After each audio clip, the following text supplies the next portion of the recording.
Work your ass off. There is no magic pill. It drives me crazy to go to the gym. You read 1 hour a day. I went and worked out 5 hours a day, and I was working on construction with 24 hours a day. Organize your day. Work hard. I'm here to talk about success.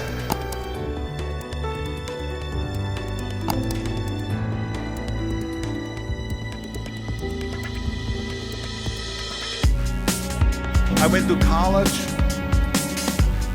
I went and worked out 5 hours a day, and I was working on construction because in those days in bodybuilding there was no money. I didn't have the money for food supplements or anything, so I had to go to work. So I worked on construction.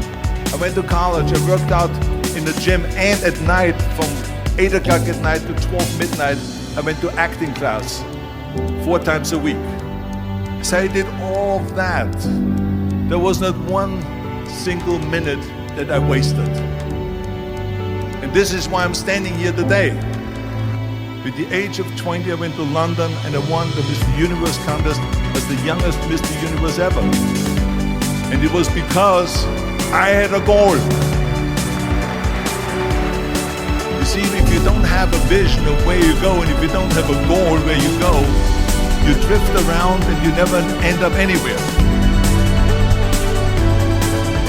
74% hate their job in America. The majority of people don't like what they're doing because they're really not doing it because they didn't have a goal and they followed this goal. They just aimlessly drift around and know that the job opening so they get their job because you have to work. But then when you work, it's a chore. It's work. It's not fun. So if you think about, only a quarter of the people really enjoy what they're doing in life. So people always ask me, when they saw me in the gym in the pumping iron days, they say, why is it that you're working out so hard? 5 hours a day, 6 hours a day, and you have always a smile on your face. The others are working out just as hard as you do, and they look sour in the face.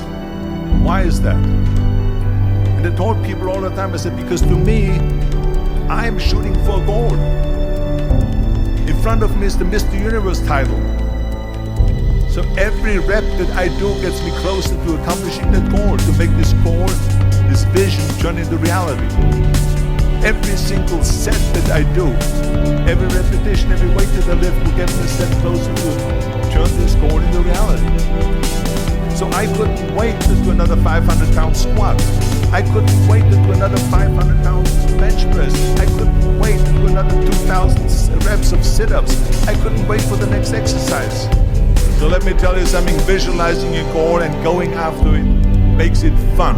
You got to have a purpose no matter what you do in life. You got to have a purpose. Muhammad Ali worked his butt off, and I saw it firsthand. And I remember that there was a sports writer that was there in the gym, and he was working out, and he was doing sit-ups. They asked him, how many sit-ups do you do? And he said, I don't start counting until it hurts. Now think about it. He doesn't start counting his sit-ups until he feels pain. That's when he starts counting. That is working hard. And so you can't get around the hard work. It doesn't matter who it is. Work your ass off. There is no magic pill. There is no magic out there. You cannot get around. You have to work and work and work. Make sure of this and make sure of that and all that stuff. So it's work. And it drives me crazy when people say that they don't have enough time to go to the gym for 45 minutes a day and work out. Or to do something for 45 minutes to an hour a day to improve. If it is physically improve or if it is mentally to improve. Imagine you read 1 hour a day about history. How much you will learn after 365 hours in 1 year. Think about if you study about the history of musicians, of composers, how much you would know. Imagine if you would work on a business, on some business that you want to develop every day for an hour. Imagine how further along you will go and get. So it drives me nuts because when people say we don't have the time, we have 24 hours a day. We sleep 6 hours a day, so that gives you still 18 hours. There's someone shaking their head out here in front to say probably, I don't sleep 6 hours, I sleep 8 hours, right? Or just sleep faster. So we have 18 hours a day. The average person works around 8 to 10 hours. So let's assume it's 10 hours, so we have 8 hours left. Then you travel around an hour a day, maybe 2 hours a day. So now you have still 6 hours left. So what do you do with the 6 hours? What do you do with the 6 hours? Then we eat a little bit, we schmooze a little bit, talk a little bit to people and all that stuff. But you can see how much time there is available if you organize your day. So you got to work hard. I hate plan B. And I tell you why. Because we have so many doubters, as I said earlier, the no-sayers. We have so many of those people that say no and you can't do it, that's impossible. That is okay because we just turn off, as I said earlier, and we listen and we hear the no being a yes. You can't do it, you can't do it, and all of that. So that is possible to do that amongst all the negative people around you. But when you start doubting yourself, that's very dangerous. Because now what you're basically saying is that if my plan doesn't work, I have a fallback plan, I have a plan B. And that means that you start thinking about plan B, and every thought that you put into plan B, you're taking away now that thought and that energy from plan A.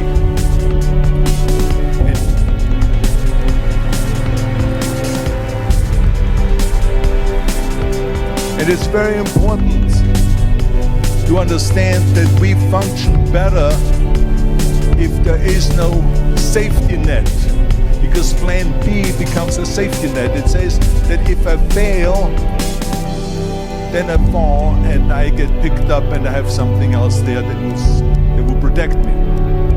And that's not good, because people perform better when there's no safety net. People perform better in sports and everything else if you don't have a plan B. I'm telling you, I've never ever had a plan B. I said I made a full commitment that I'm going to go and be a bodybuilding champion.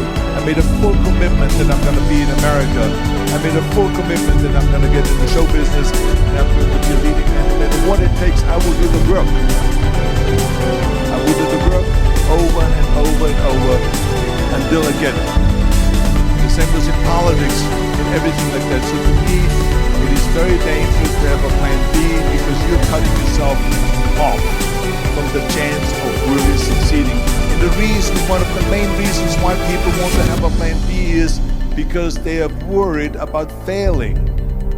What is if I fail, then I don't have anything else? Well, let me tell you something, don't be afraid of failing, because there's nothing wrong with failing. You have to fail in order to climb that ladder. There's no one that doesn't fail. Michael Jordan said in one of his interviews, when they said, "You are unbelievable, you're the greatest basketball player of all times." I mean, tell me about that. And he says, well, you're just mentioning the successes. But he says, for me to become the greatest basketball player, I missed 9,000 shots when I was playing basketball at the NBA games.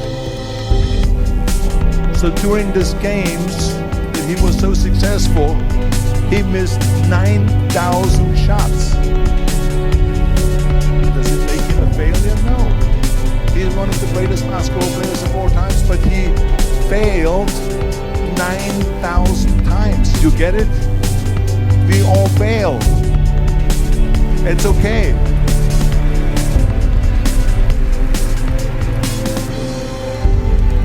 What is not okay is that when you fail, you stay down. Whoever stays down is a loser. And winners will fail and get up. Fail and get up. Fail and get up. You always get up. That is a winner. That is a winner. I failed in bodybuilding. I lost bodybuilding competitions. I lost powerlifting competitions. I lost weightlifting competitions. I had movies that went to the toilet that were terrible, got the worst reviews. And in politics, I remember I had many of the initiatives on the ballot. We lost. My approval rating in California went down to 28%. And then it went back up again and they won again the governorship. Hey, we all lose. We all have losses. This is okay. And this is why I say don't be worried about losing, because when you're afraid of losing, then you get frozen. You get stiff. You're not relaxed. You got to be, in order to perform well in anything, if it's in boxing or if it is on your job or with your thinking, is only happening when you relax. So relax. It's okay to fail. Let's just go all out and give it everything that you got. That's what it is all about. So don't be afraid to fail.